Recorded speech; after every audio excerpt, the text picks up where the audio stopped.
Laura, une jeune femme de 20 ans, trisomique, est en pleine crise d'épilepsie.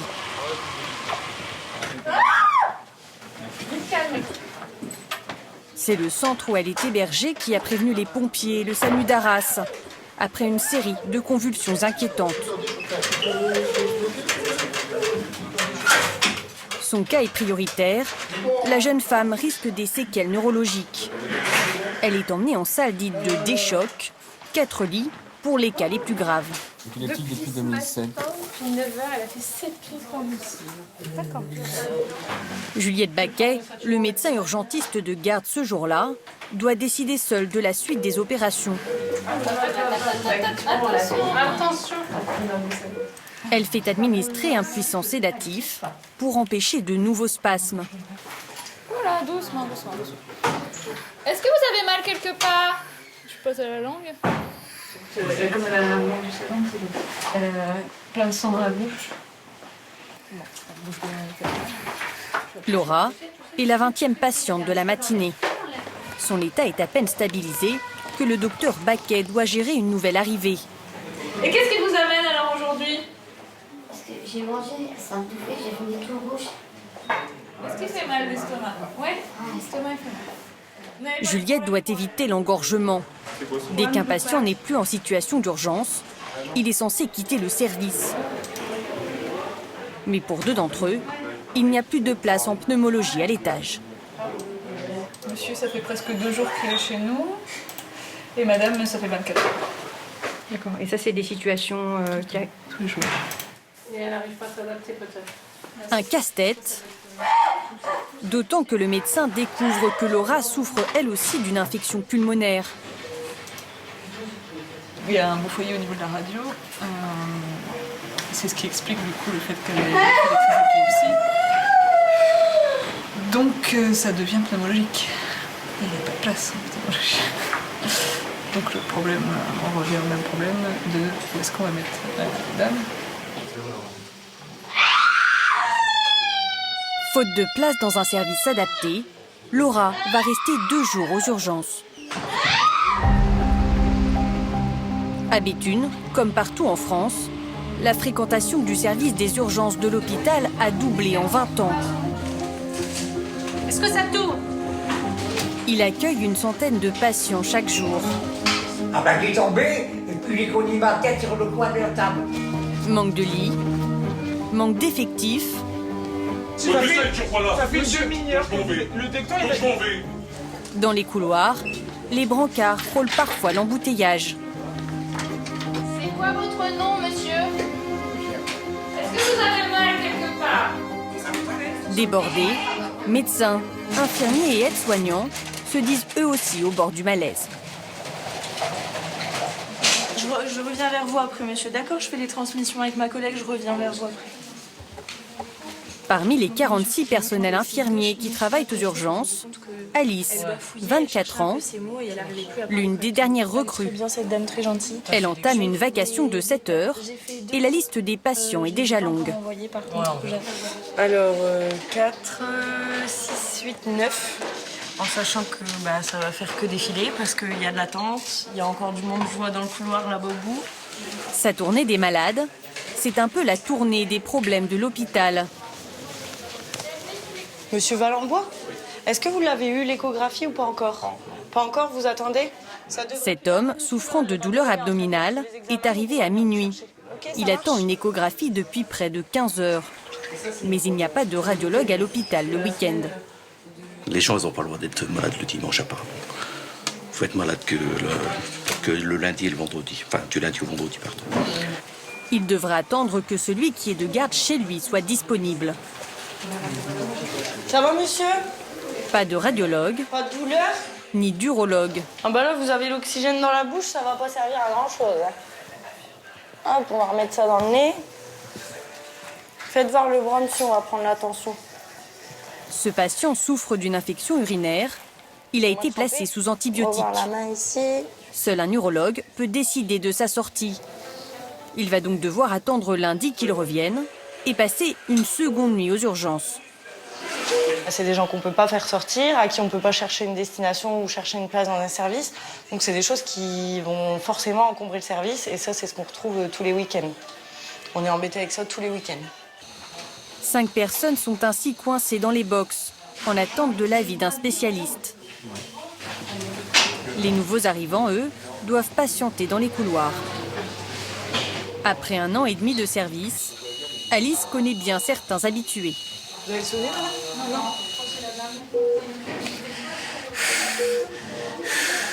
Pierre, 46 ans, se retrouve régulièrement dans les brancards, sans vraiment de raison médicale. C'est un patient qui vient parfois jusque 3 fois par semaine dans le service des urgences, toujours alcoolisé, toujours très agressif. Dégage ta bière, toi. Et sinon, je vais sortir. Non. Une collègue d'Alice, Julie, vient en renfort. Elle est infirmière psychiatrique. On se connaît depuis combien d'années là maintenant? Hein? Mais ça se finit toujours pareil. Je suis trop agressif, Là, vous êtes en état d'ébriété, monsieur. le fais. Ça améliore le Ça bien. sert. Oui, je On sais. se soigne, toi. Oui. J'essaie. C'est bon, vous êtes redescendu? Oui, ça va. L'homme n'a rien à faire aux urgences. C'est finalement la police qui va l'emmener en cellule de dégrisement au commissariat. Prenez la bouteille d'eau, j'allais dire, il faut bien vous hydrater. Beaucoup d'eau, hein?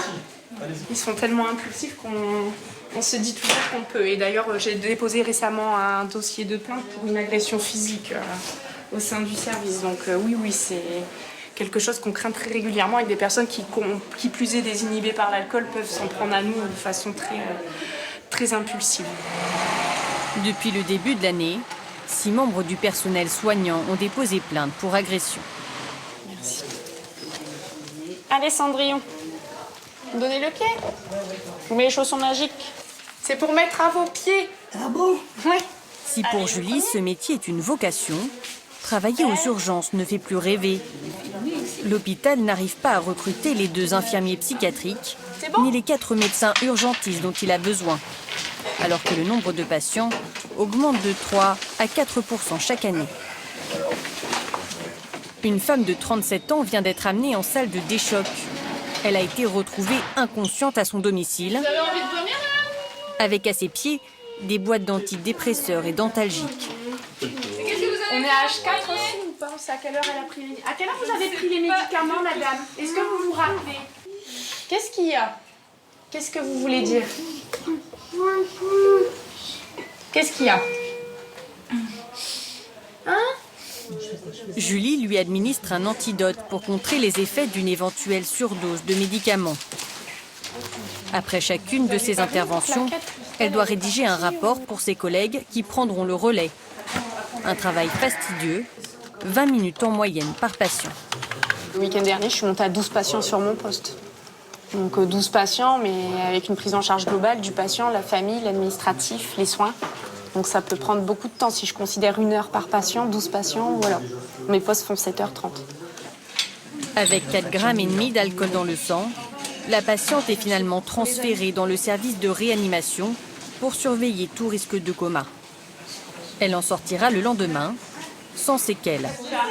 Ah, parce qu'il devait partir.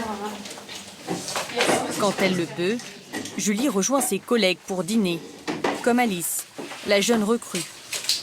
On a 20 minutes de pause normalement par poste. C'est rare qu'on les prenne. Elle gagne 1 700 € net par mois. Malgré le rythme et la pression, elle ne se voit pas faire autre chose. Il peut y avoir des postes où on s'en prend plein la figure dans tous les sens parce que les gens sont en colère, parce que les gens veulent pas attendre. Et comme je vous disais, il suffit d'une petite personne. Là, je voyais une personne âgée qui me tienne la main, qui me dise merci. Bah là, c'est tout. Je suis repartie, je suis reboostée. Il faut pas plus. On est complètement maso en fait. On fait un métier passion. Je pense que parfois on est face à la mort, face à des pathologies graves qui nous touchent plus ou moins selon notre vécu perso, mais enfin, c'est des métiers vocation, quoi. C'est une grande famille, les violences. Ah, ça, c'est vrai. Et moi, je ne fais même pas partie d'effectifs, donc je suis encore moins concernée.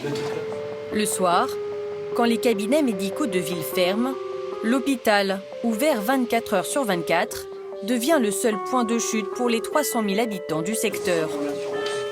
Avec des urgences qui n'en sont pas toujours.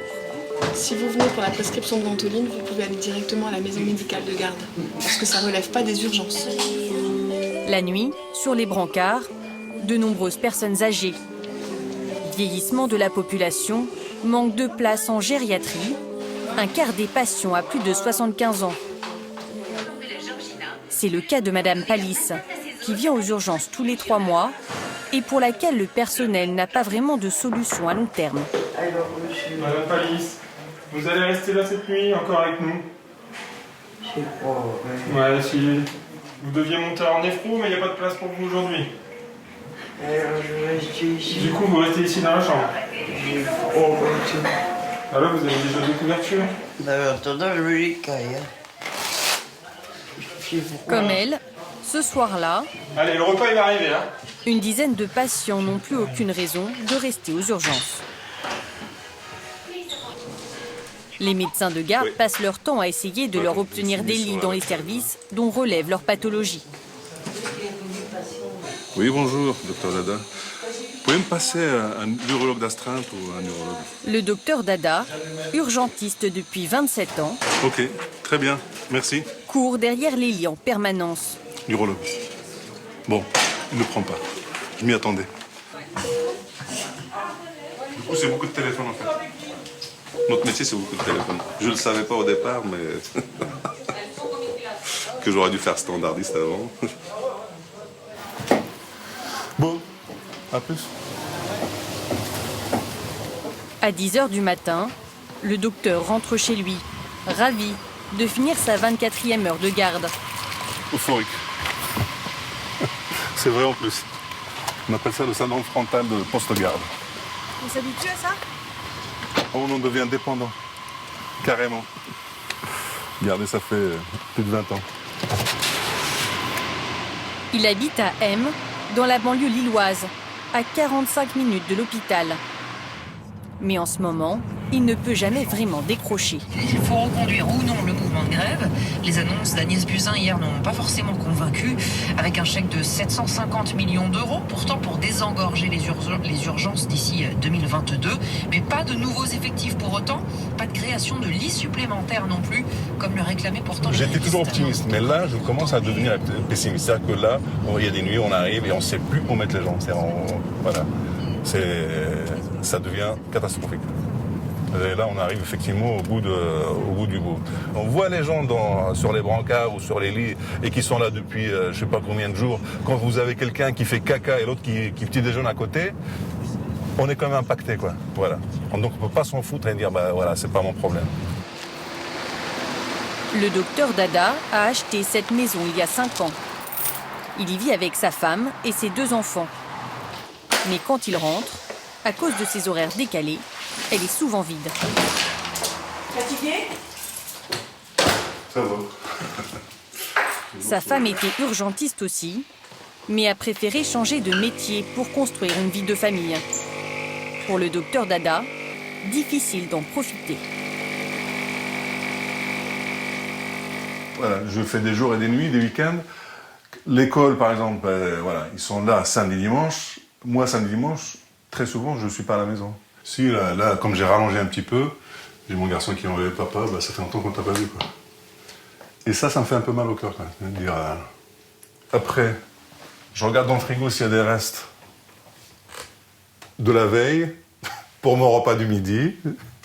Il y en a. Pour décompresser, le docteur Dada s'est mis au jardinage. Il y en a une grosse, là. Même s'il aime son métier, Pas encore mieux. il ne poussera pas ses enfants dans cette voie, alors que 120 postes de médecins urgentistes sont vacants dans la région.